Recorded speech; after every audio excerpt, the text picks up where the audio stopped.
సిద్దిపేట జిల్లా నంగునూరు గుట్ట మీద ఉన్న వాళ్ళకు నల్లా నీళ్లు వస్తలేవట. వానాకాలంలో నీళ్లు రాకపోవడేందే బాలన్న, బోర్లు కూడా గ్యాబ్ ఇవ్వకుండా పోస్తాయి. అటువంటిది నీళ్ళే రాకపోవడేంది? మోటార్ గిట్లా ఖరాబ్ అయిందా లేకుంటే ఎవరైనా కావాలనే బోరు పెడతలేరా అంటే ఖాళీ బిందెలతోని కదిలిన మహిళల్ని అడుగుదాం పారి. అమ్మా, ఎటుగాని వానాకాలంలో మీకు వచ్చిన గోస చెప్పుకోండి. ఆయన ఎక్కిండట, ఆయన నీళ్లు పెడతలేడు. యాదగిరి ఉన్నప్పుడు మాకు మంచిగానే నల్లలు పెట్టిండు, మంచిగానే వచ్చినాయి. మా గుట్ట మీదకి బోరు లేదు, మాకు ఏది గతి లేదు.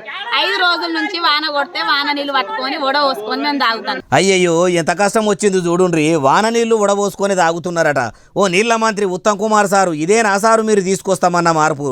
నల్లాలు పెడతారా పెట్టరా, నీళ్లు ఇస్తారా ఇయ్యరా అని ఇట్లా అడుగుతుర్రు.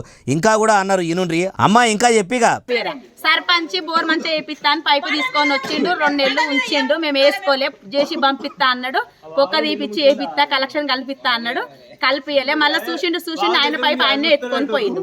మాట్లాడిన వాళ్ళను కళ్ళలో పెట్టుకుంటారు పెద్ద మనుషులు. మాట్లాడితే ఓ బాధ ఉన్నది, మాట్లాడకపోతే ఓ బాధ ఉన్నది. మరి అయ్యా రేవంత్ రెడ్డి సారు ఇన్నరా? ఇది ముచ్చట. కచ్చిరు కాడికి ఖాళీ బిందెలతోని వచ్చిర్రు. మాకు నీళ్ళు ఇస్తారా సావమంటారా అంటుర్రు. అయ్యా, గ్రామాలు రాజులేని రాజ్యాల లెక్క తయారైనవి. ప్రత్యేక అధికారులను మీ కాంగ్రెస్ సర్కారోళ్ళు పెట్టిర్రు. వాళ్ళ పనితనం చక్కగానే ఉంటే ఇట్లా మహిళలు ఖాళీ బిందెలతోని కచ్చిరు కాడికి వచ్చి కయ్యం ఎందుకు చేస్తారు? వాళ్ళేమన్నా మీ పదవులు అడిగినరా? మీకున్న పెద్ద పెద్ద బంగ్లాలలో వాటా అడుగుతుండ్రా? తాగేదందుకు ఏమన్నా ఫిల్టర్ నీళ్ళు ఇయ్యమన్నారా? ఇయ్యమన్నదల్లా మిషన్ భగీరథ నీళ్ళే కదా సారు. జర పుణ్యం కట్టుకోరి మంచినీళ్ళు ఇచ్చి అంటుర్రు ఈ ముచ్చటిన్నోళ్ళు.